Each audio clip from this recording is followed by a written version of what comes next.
எல்லாருக்கும் வணக்கம். இன்னைக்கு வரலட்சுமி விரதம் 2025 வந்து எப்படி நம்ம மகாலட்சுமியை வீட்டுக்குள்ளே எப்படி அழைக்கிறது, எந்த நேரத்தில் அழைக்கிறது, மகாலட்சுமியினுடைய அருளை பெறணும் அப்படின்னா நம்ம என்ன செய்யணும், பூஜை எப்படி நம்ம செய்யணும், பூஜை செய்யக்கூடிய முறைகள்லாம் என்ன, எந்த நேரத்தில் மகாலட்சுமி அழைச்சி எந்த நேரத்தில் புனர் பூஜை செய்து மகாலட்சுமியோடைய அருளை நம்ம பெறணும் அப்படிங்கிறது முழு தகவல் இந்த வீடியோவில் இருக்குது. மிக எளிமையாக மகாலட்சுமி பூஜை எப்படி செய்கிறது, இதுதான் முதல் வருஷம் நாங்கள் செய்ய போகிறோம் அப்படிங்கிறவங்களுக்கான முழு பதிவு இதில் இருக்கும். கலசம் எப்படி ஈஸியாக அமைக்கிறது அப்படிங்கிறதெல்லாம் நம்ம பார்க்க போகிறோம். இந்த பதிவில் உங்களுக்கு இந்த பதிவு பிடிச்சிருக்கு அப்படின்னா லைக் பண்ணுங்கள், ஷேர் பண்ணுங்கள், கமெண்ட் பண்ணுங்கள், சப்ஸ்கிரைப் பண்ணிட்டு பக்கத்தில் இருக்க பெல் ஐக்கனை கிளிக் பண்ணிக்கோங்க. வாங்க வீடியோக்குள்ளே போகலாம். ஆடி மாதத்தில் வரக்கூடிய மிக முக்கியமான விரதம் அப்படின்னு பார்த்தீங்கன்னா வரலட்சுமி விரதம். நிறைய பெண்கள் வந்து இந்த விரதத்துக்காக தான் காத்துட்ருப்பாங்க.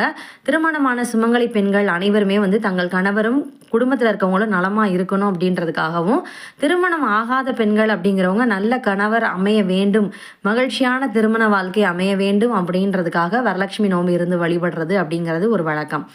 இந்த ஆண்டு வரலட்சுமி விரதம் அப்படிங்கிறது பார்த்திங்கன்னா பௌர்ணமியோடு இணைந்து வருகிறது. இந்த நாளில் அம்பிகையை வீட்டுக்கு அழைச்சி வழிபடுவது அப்படிங்கிறது மிக சிறப்பு. இதனால் வீட்டில் எப்போதுமே சுபிக்ஷம், செல்வம், மகிழ்ச்சி எல்லாமே நமக்கு நிலைச்சிருக்கும் அப்படின்னு சொல்லுவாங்க. வரலட்சுமி விரத வழிபாடு அப்படின்றது என்ன அப்படின்னு பார்த்தீங்கன்னா, ஆடி மாதத்தில் வரக்கூடிய ஒவ்வொரு வழிபாடு மற்றும் விரத நாட்களும் அம்பிகையினுடைய அருளை பெறுவதற்காகத்தான் விரதம் இருக்குது. அப்படி வழிபடக்கூடிய ஒரு விரத நாள் தான் இது வந்து என்னென்னா வரலட்சுமி நோன்பு அப்படின்னு சொல்கிறாங்க.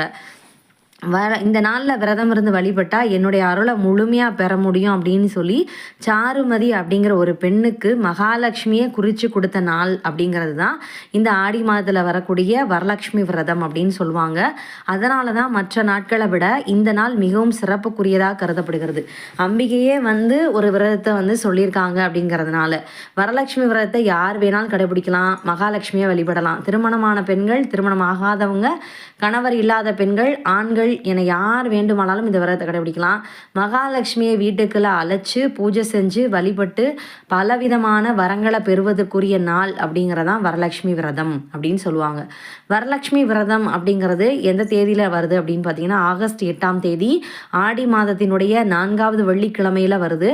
இந்த நாளில் மாலையில் பௌர்ணமி இணைந்து வர்றதுனால ரொம்ப விசேஷமானது. அது பௌர்ணமி பூஜை செய்கிறவங்களுக்கு தெரிஞ்சிருக்கும். வரலட்சுமி விரதம் அப்படிங்கிறது மொத்தம் 3 நாள் வழிபட வேண்டிய ஒரு விரதம். 3 வகையில் வரலட்சுமி விரத வழிபாட்டினை நம்ம மேற்கொள்ளலாம். ஒன்று என்னன்னு பார்த்தீங்கன்னா, அதாவது கலசம் வைக்காதவங்க மகாலட்சுமியினுடைய படத்தை வச்சு வெள்ளிக்கிழமை மட்டும் வழிபட்டுக்கிறது. மகாலட்சுமியினுடைய படத்தை சுத்தமாக தொடச்சிட்டு, பன்னீரால் தொடச்சிட்டு, பொட்டு வச்சு அதை ஒரு மணப்பலகையில் வச்சு அதுக்கு வந்து என்னென்ன அலங்காரம் நம்ம பண்ண முடியுமோ, வளையல் அலங்காரமாக இருக்கலாம், நகை போடுறதா இருக்கலாம், மல்லிகைப்பூ எது வேணாலும் அந்த மாதிரி வச்சு மகாலட்சுமியுடைய படம் வச்சு வழிபடுறீங்கன்னா அன்னைக்கு மட்டும் நீங்கள் வழிபட்டுக்கலாம். கலசம் வைக்கிறது எப்படிங்கிறதெல்லாம் பின்னாடி பார்க்கலாம். 2வது வந்து பார்த்தீங்க அப்படின்னா மகாலட்சுமியுடைய படத்தை அவர் மனை மீது எழுந்தருளை செய்கிறது. அப்புறம் வந்து இன்னொன்று கலசம் வைக்கிறது. கலசம் வச்சு அதாவது அம்பால வழிபடுறது, அழைக்கிறது அப்படின்னு சொல்லுவோம். வியாழக்கிழமை அம்பிகையை வீட்டுக்குள்ளே அழைச்சி, வெள்ளிக்கிழமை வரலட்சுமி விரதத்தை மேற்கொண்டு, சனிக்கிழமை வந்து புனர்பூஜை செய்து வழிபாட்டினை நிறைவு செய்கிறது அப்படிங்கிறது 2வது முறை. வெள்ளிக்கிழமையை அம்பிகையை அழைச்சி அன்றைக்கு ஒரு நாள் மட்டும் வழிபடலாம், இப்படியும் செய்யலாம். அல்லது வெள்ளிக்கிழமை அம்பிகையை அழைச்சி சனிக்கிழமை வச்சிருந்து ஞாயிற்றுக்கிழமை புனர்பூஜை செய்து வழிபாட்டினை நிறைவு செய்யலாம். வெள்ளிக்கிழமை ரொம்ப நல்ல நாளாக இருக்கிறதுனால வெள்ளிக்கிழமை அம்பாலை அழைச்சோம் அப்படின்னாலும் மிக சிறப்பு அப்படின்னு சொல்கிறாங்க. அம்பிகையை அழைச்சி வர்றதுக்குரிய ஒரு வழிபாடுவதற்குரிய நேரம் என்ன அப்படின்னு பார்க்கலாம். ஆகஸ்ட் 7ஆம் தேதி நீங்கள் அம்பிகையை அழைக்க போகிறீங்க, அதாவது வியாழக்கிழமை அழைக்க போகிறீங்க அப்படின்னா எந்த நேரத்தில் அழைக்கலாம் அப்படின்னு பார்த்தீங்கன்னா காலை 10:35 பகல் 12 மணி வரை. ஒருவேளை சாயங்காலம் அழைக்கிறீங்க அப்படின்னா மாலை 6 மணி முதல் 7:20 மணி வரை. ஆகஸ்ட் 8ஆம் தேதி அழைக்க போகிறீங்க அப்படின்னா காலை 6 மணி முதல் 7:15 மணி வரை நீங்கள் அழைக்க வேண்டிய நேரம், அம்பிகை அழைக்க வேண்டிய நேரம். அடுத்து பூஜை செய்கிறது எப்போ அப்படின்னு பார்த்தீங்கன்னா ஆகஸ்ட் 8ஆம் தேதி காலை 9 மணிலேருந்து 10:20 மணி வரை. ஏன்னா 10:30 to 12 அப்படிங்கிறது ராகு காலம், நமக்கு நல்லா தெரியும். அப்புறம் மாலையில் வழிபடக்கூடிய நேரம் அப்படின்னு பார்த்தீங்கன்னா மாலை 6 மணிக்கு மேலே ஆகஸ்ட் 9ஆம் தேதி புனர்பூஜையை நம்ம செய்ய வேண்டிய நேரம் இப்போ நம்ம பார்க்கலாம். ஆகஸ்ட் 9ஆம் தேதி அதாவது வியாழக்கிழமை நீங்கள் அம்பிகை அழைச்சிருக்கீங்க அப்படின்னா வெள்ளிக்கிழமை வச்சுட்டு சனிக்கிழமை நம்ம புனர்பூஜை செய்யணும். அது எப்போ செய்கிறது அப்படின்னு பார்த்தீங்கன்னா காலை 7:40 மணி முதல் 8:55 மணி வரை, காலை 10:40 மணி முதல் 12 மணி வரை, ஒருவேளை நீங்கள் வெள்ளிக்கிழமை தான் அம்பிகை வந்து கலசம் வச்சு அழைச்சிருக்கீங்க அப்படின்னா ஞாயிற்றுக்கிழமை புனர்பூஜை செய்ய வேண்டிய நேரம் அப்படிங்கிறது பார்க்கலாம். காலை 7 மணி முதல் 9 மணி வரை, காலை 10 மணி முதல் 11:45 மணி வரை. இதில் உங்களுக்கு எந்த நேரம் வந்து உங்களுக்கு வசதியாக இருக்குதோ அந்த நேரத்தில் நீங்கள் வந்து செஞ்சுக்கலாம். இப்போ மகாலட்சுமியை எப்படி வீட்டுக்குள்ளே அழைக்கிறது அப்படின்னு பார்க்கலாம்.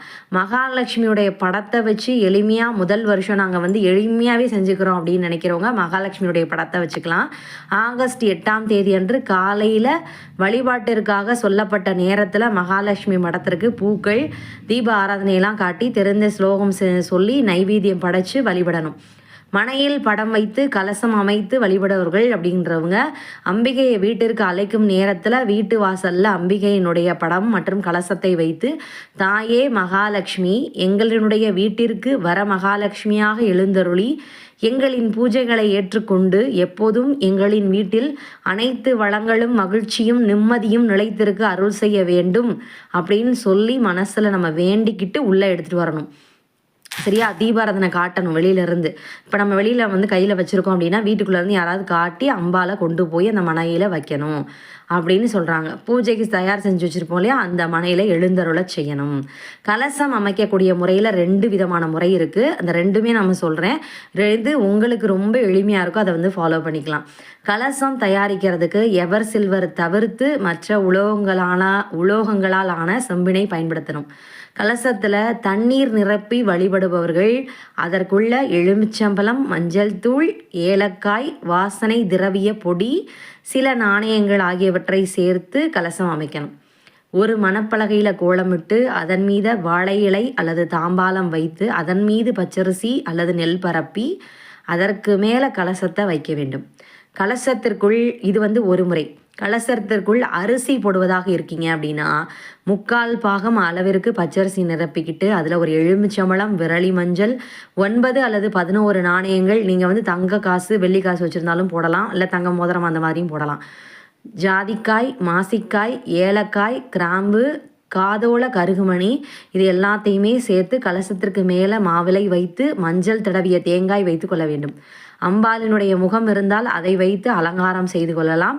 அம்பாளுக்கு புது வஸ்திரம் அல்லது புடவை அல்லது ஜாக்கெட் துணி வாங்கி அதை சுற்றி அலங்காரம் செய்ய வேண்டும். இது எப்படி எளிமையாக நம்ம வந்து செய்யலாம் அப்படின்ற வீடியோ வந்து நான் அடுத்து போடுறேன்.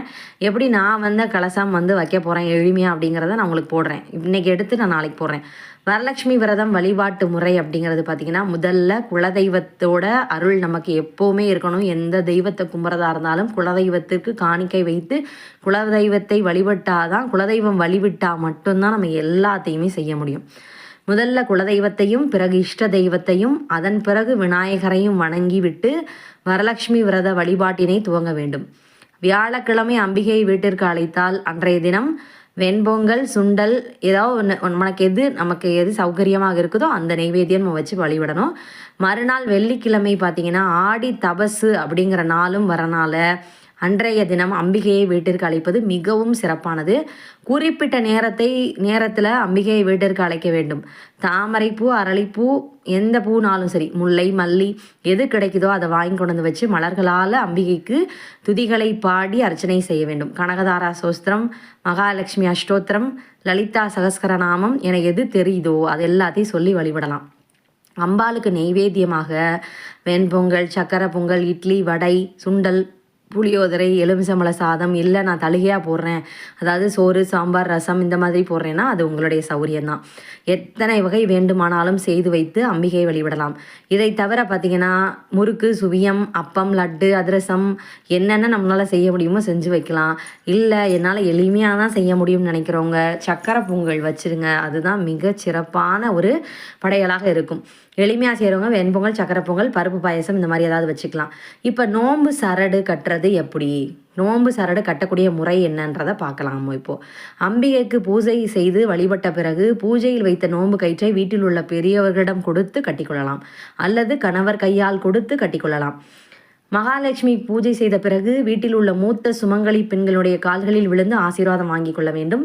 யாராவது 3 சுமங்கலி பெண்களை வீட்டிற்கு அழைத்து அவர்களுக்கு வெற்றிலை பாக்கு, மஞ்சள், குங்குமம், பூ போன்ற மங்கள பொருட்கள் கொடுத்து அவர்களுக்கு சாப்பிடுவதற்கு உணவு கொடுக்க வேண்டும். வீட்டில் யாருமே இல்லை அப்படிங்கிறவங்க அக்கம் பக்கத்தில் இருக்கிறவங்களுக்கு கோயிலுக்கு போயிட்டு அங்கே இருக்கக்கூடிய சுமங்கலி பெண்களுக்கு இந்த சொன்ன மங்கள பொருட்களை வாங்கி கொடுக்கலாம். எளிமையான முறை. என்னால் 3 பேர் தான் ஃபஸ்ட்டு நீங்கள் இந்த வருஷம் தான் முதல்ல ஆரம்பிக்க போகிறீங்க அப்படின்னா 3 பேர் 5 பேர் உங்கள் சக்திக்கு தகுந்த மாதிரி நீங்கள் இந்த பொருட்களை வாங்கி கொடுக்கலாம். இது எல்லாமே நம்ம சொல்லிட்டோம்.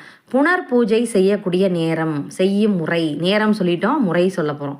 வழிபாட்டினை நிறைவு செய்த பிறகு அந்த கலசம் அல்லது படத்தை அப்படியே எடுத்து சென்று வீட்டின் சமையல் அறையில் அரிசி வைத்திருக்கக்கூடிய பாத்திரத்துக்குள்ளே வச்சு எப்பொழுதும் எங்கள் வீட்டில் அன்னலட்சுமியாக நிலையாக வாசம் செய்து அன்னக்குறை என்றும் ஏற்படாமல் செய்ய வேண்டும், எங்களுடைய குடும்பத்தில் எப்போதும் இருந்து எங்களுக்கு அருள் செய்ய வேண்டும் தாயே அப்படின்னு சொல்லி மகாலட்சுமியை அம்பாள்கிட்ட வேண்டணும்.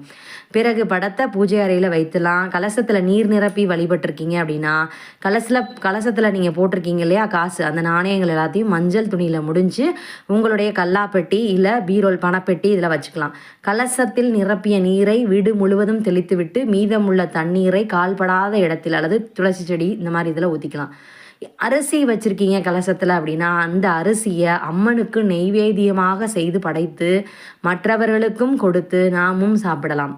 அல்லது அதை வைத்திருந்து கிருஷ்ண ஜெயந்திக்கு பலகாரங்கள் செய்வதற்கு பயன்படுத்தி கொள்ளலாம். இந்த வீடியோவில் எல்லாமே முழுமையாக நான் சொல்லியிருக்கேன். உங்களுக்கு ஏதாவது சந்தேகம் இருக்குது அப்படின்னா கமெண்ட் பண்ணுங்கள். என்னால் முடிஞ்ச அளவுக்கு உங்களுக்கு கமெண்ட்டுக்கு நான் நிச்சயம் பதில் சொல்லுவேன். இந்த வீடியோ பிடிச்சிருக்கு அப்படின்னா ஒரு லைக் பண்ணிடுங்க, சப்ஸ்கிரைப் பண்ணிவிட்டு பக்கத்தில் இருக்க பெல் ஐக்கானை கிளிக் பண்ணிடுங்க. புதுசாக விரதம் இருக்கிறவங்களுக்கு இந்த வீடியோ ஷேர் பண்ணி விடுங்க.